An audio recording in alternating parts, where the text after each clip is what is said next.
Desa Karangtunggal adalah desa yang berada di wilayah transmigrasi pada tahun 1984 dan setelah tahun 1987 menjadi desa secara definitif.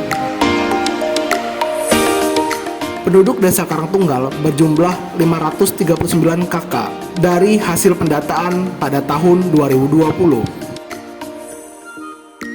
Desa Karangtunggal merupakan desa yang ditopang oleh sebagian besar hampir 90% masyarakatnya dengan budidaya tanaman kelapa sawit.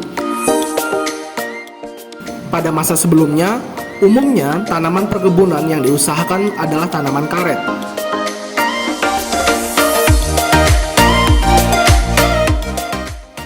Berdasarkan buku profil Desa Karangtunggal, tercantum beberapa kesenjangan yang terjadi di Desa Karangtunggal, yaitu meliputi masalah kesehatan, pendidikan, jaringan, infrastruktur jalanan, infrastruktur pertanian, dan sanitasi lingkungan. Pada program kuliah kerjanya tematik ini, kelompok 83, yaitu kelompok kami, memfokuskan ingin membantu kesenjangan pada bidang pertanian, yang mana masyarakat Desa Karangtunggal yaitu adalah sebagian besar bermata pencaharian sebagai petani kelapa sawit.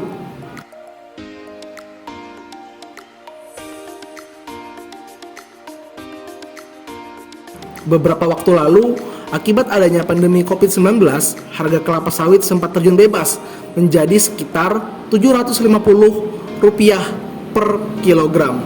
Hal ini tentu membuat masyarakat Desa Karangtunggal yang bermata pencaharian sebagai petani mengalami keresahan karena sumber pendapatan utama mereka terganggu akibat adanya pandemi COVID-19.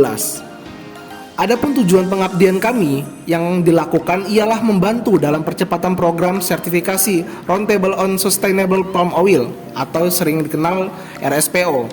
Menurut berbagai sumber, dampak negatif pembangunan perkebunan kelapa sawit yang tidak berkelanjutan telah digunakan sebagai bahan kampanye menentang pembangunan industri kelapa sawit di dalam dan di luar negeri. Kampanye ini mengakibatkan pembeli minyak kelapa sawit di negara-negara Eropa dan Amerika Serikat mulai menuntut agar setiap barang yang mengandung minyak kelapa sawit harus minyak sawit yang berasal dari perkebunan kelapa sawit yang lestari. RSPO mendefinisikan perkebunan kelapa sawit yang berkelanjutan adalah perkebunan yang sesuai dengan prinsip dan kriteria produksi minyak kelapa sawit yang terdiri dari 8 prinsip dan 39 kriteria. Di samping itu, dengan penerapan hal ini akan memberikan manfaat dari segi ekonomi, sosial, maupun lingkungan bagi generasi saat ini dan selanjutnya pada Desa Karangtunggal.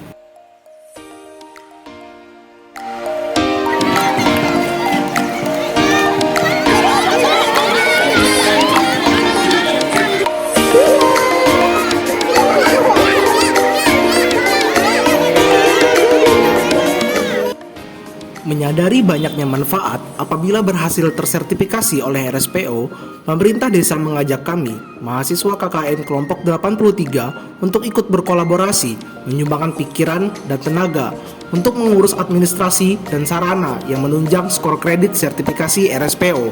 Adapun kegiatan yang telah kami lakukan selama 1 bulan yaitu sosialisasi RSPO, pendataan hasil panen petani di Desa Karangtunggal, menanam tumpang sari dan bunga di sekitaran kebun sawit, memasang sebanyak 18 buah pelang himbauan di sekitar kebun sawit warga, membagikan SOP tentang RSPO, dan membagikan peralatan P3K kepada masing-masing ketua kelompok tani.